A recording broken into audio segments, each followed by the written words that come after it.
بسم اللہ الرحمن الرحیم۔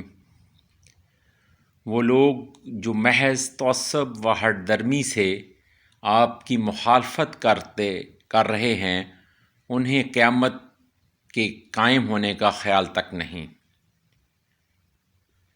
اس سے پہلے کی آیتوں میں فرمایا تھا کہ اللہ تعالیٰ نے رسولوں کو بشارت دینے والا اور ڈرانے والا بنا کر بھیجا ہے۔ لہٰذا اس آیت میں فرمایا، اس قرآن کے ساتھ ان لوگوں کو ڈرائیے جو اپنے رب کی طرف جمع کیے جانے سے ڈرتے ہیں۔ اس میں مفسرین کا اختلاف ہے کہ ان لوگوں سے کون لوگ مراد ہیں۔ بعض نے کہا اس سے مراد کفار ہیں یا یہود و نصارہ ہیں، کیونکہ نبی کریم صلی اللہ علیہ وسلم کافروں کو عذاب آخرت سے ڈراتے تھے، اور بعض کافروں پر اس ڈرانے کا اثر ہوتا تھا اور وہ سوچتے تھے کہ شاید آپ ٹھیک کہتے ہیں۔ پھر فرمایا اللہ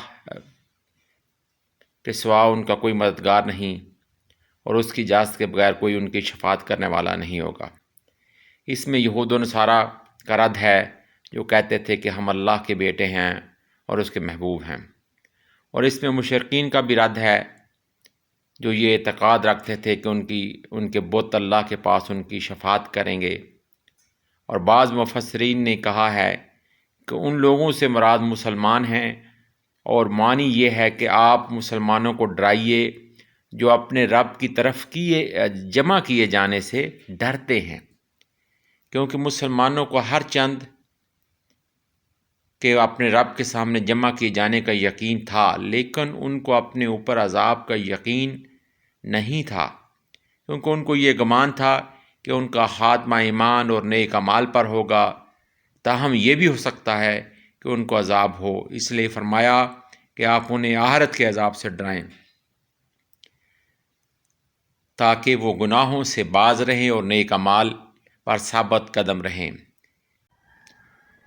اس کے بعد فرمایا گیا، اس دن اللہ کی اجازت کے بغیر، یعنی کہ روز محشر، اللہ کی اجازت کے بغیر نہ کوئی ان کی مدد کر سکے گا، نہ ان کی شفاعت کر سکے گا، اور گناہ گار مسلمانوں کے لیے جو شفاعت کی جائے گی وہ اللہ کی اجازت سے ہوگی۔ یہ سورہ بقرہ آیت نمبر 255۔ کون ہے جو اس کی اجازت کے بغیر اس کی بارگاہ میں شفاعت کر سکے؟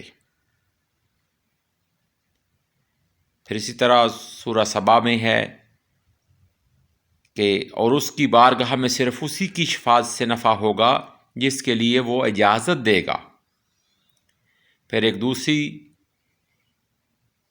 جگہ میں سورۃ الانبیاء میں آیت نمبر 28 میں فرمایا گیا، اور وہ فرشتے اس کی شفاعت کریں گے جس کے لیے وہ رب راضی ہوگا۔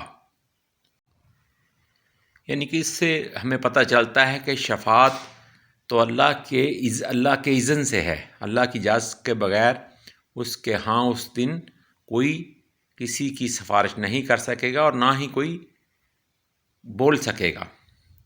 اللہ جس کو چاہے گا اس کو اذن عطا فرما دے گا، اور پھر وہ اس کے لیے سفارش اللہ تعالیٰ کے ہاں کہ یہ تیرا نیک بندہ تھا، یہ نیک اعمال کرتا تھا، اللہ تو جاننے والا ہے۔